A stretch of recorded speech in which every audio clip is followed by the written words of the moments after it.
Se liga só nessa notícia aqui, impactante no contexto do tratamento da obesidade. O Conselho Federal de Medicina, que é o CFM, muda regras e amplia a recomendação para a cirurgia bariátrica. Veja o que mudou.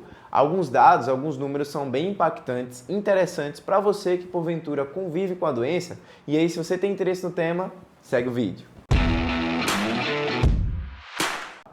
Fala galerinha, beleza? Danilo Pereira, médico do esporte, mais um vídeo aqui no canal. E se você caiu de paraquedas aqui agora, se liga que toda terça, quarta, quinta e sexta tem vídeo novo sobre o mundo, sobre o universo da medicina esportiva. Muitas vezes os temas são escolhidos por vocês, então se você já tem alguma dúvida, curiosidade, algum questionamento, já joga aqui nos comentários que eu tire um print e em breve vai se tornar tema aqui no canal. Só que vez ou outra eu trago um tema, uma notícia que eu julgo interessante, necessário, que eu gosto de debater aqui com vocês. Inclusive vocês já joguem aqui nos comentários também o que vocês têm de impressão, né, sobre essas minhas reações em relação a essas notícias, a esses dados que são publicados. E essa daqui é mais um ponto, né, em relação ao tratamento dessa doença que é obesidade. E aí vamos lá, vamos destrinchar para aprender um pouco mais aqui. No subtítulo da notícia ele já coloca assim: antes a bariátrica ela só era permitida para pessoas com IMC a partir de 35. O número agora foi reduzido para 30. A entidade também ampliou o leque para adolescentes. E aí vamos aprender esse processo. E aí vamos destrinchar aqui a notícia e aprender mais alguns detalhes. IMC, que negócio é esse? É o índice de massa corporal. Você pega o seu peso e divide pela sua altura ao quadrado. Então vamos lá. Eu tenho 85 quilos e eu tenho de altura 1,82 m. Então se eu pego 85 e divido por 1,82, eu acho um número de 46,7, aí eu preciso dividir novamente por 1,82. E aí eu chego ao IMC de 25,6.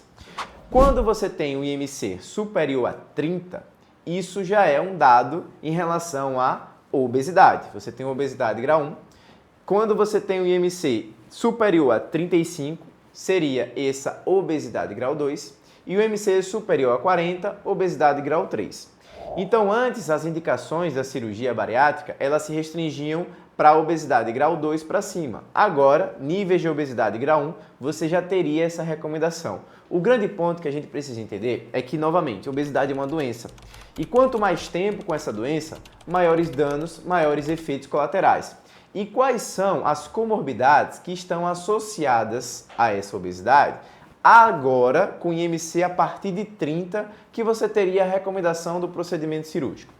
Se além do IMC de 30 para mais, você tem diabetes tipo 2, se você tem alguma doença cardiovascular grave, se você tem uma apneia do sono grave, uma doença renal crônica precoce, uma doença gordurosa hepática ou um refluxo gastroesofágico, você teria essa indicação, porque quando você reduz esse peso, você vai ter um melhor desfecho no controle de todas essas doenças aqui que estão associadas com obesidade. E aqui nesse momento, eu quero fazer uma observação em todo esse contexto. Veja só, a notícia coloca até em negrito aqui, né?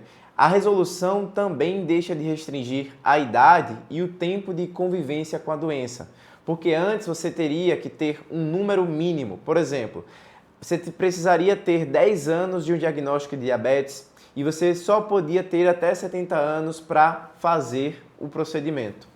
Mas uma coisa que eu não vi aqui nessa notícia, que eu quero reforçar, é que a cirurgia é mais um pilar, é mais uma terapia no tratamento dessa doença. Ela não é o ponto final. Isso aqui precisaria ter sido reforçado aqui nessa notícia assim. Por quê?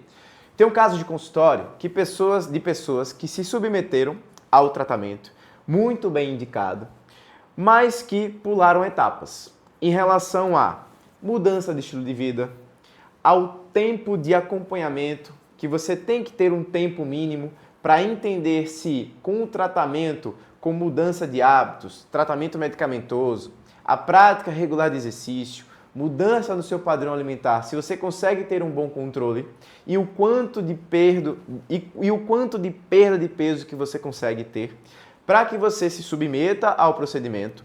E isso, novamente, não é o ponto final, porque eu tenho indivíduos que têm o reganho de peso. Eu tenho um paciente, por exemplo, de consultório, que ele chegou a um peso de 205 quilos, fez a bariátrica, um tipo, né, de bariátrica. Aqui eu já tenho um vídeo, inclusive, com a doutora Silvia Gugel, que ela é cirurgiã do aparelho digestivo, ficou muito interessante, que ela aborda quais são os procedimentos para que vocês aprendam com mais detalhes. Então é só assistir aqui, bora maratonar o canal que vocês vão aprender um bocado. E aí esse paciente chegou a 108, ele interrompeu o segmento, interrompeu o tratamento, voltou ao padrão de estilo de vida que ele tinha antes e atualmente, na última consulta que ele veio, estava com 183.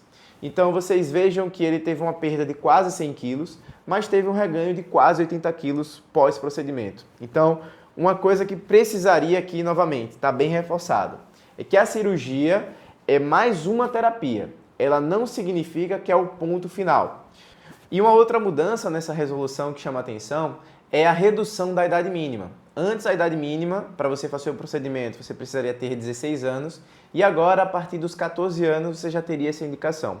E para a gente concluir esse vídeo, um ponto que eu acho necessário, né, que estivesse presente nessa notícia, era a necessidade de um acompanhamento, de um segmento, para que você tenha uma indicação a procedimento cirúrgico, a início de tratamento medicamentoso, a depender da sua evolução, a depender dos resultados, porque novamente, fazer um reforço.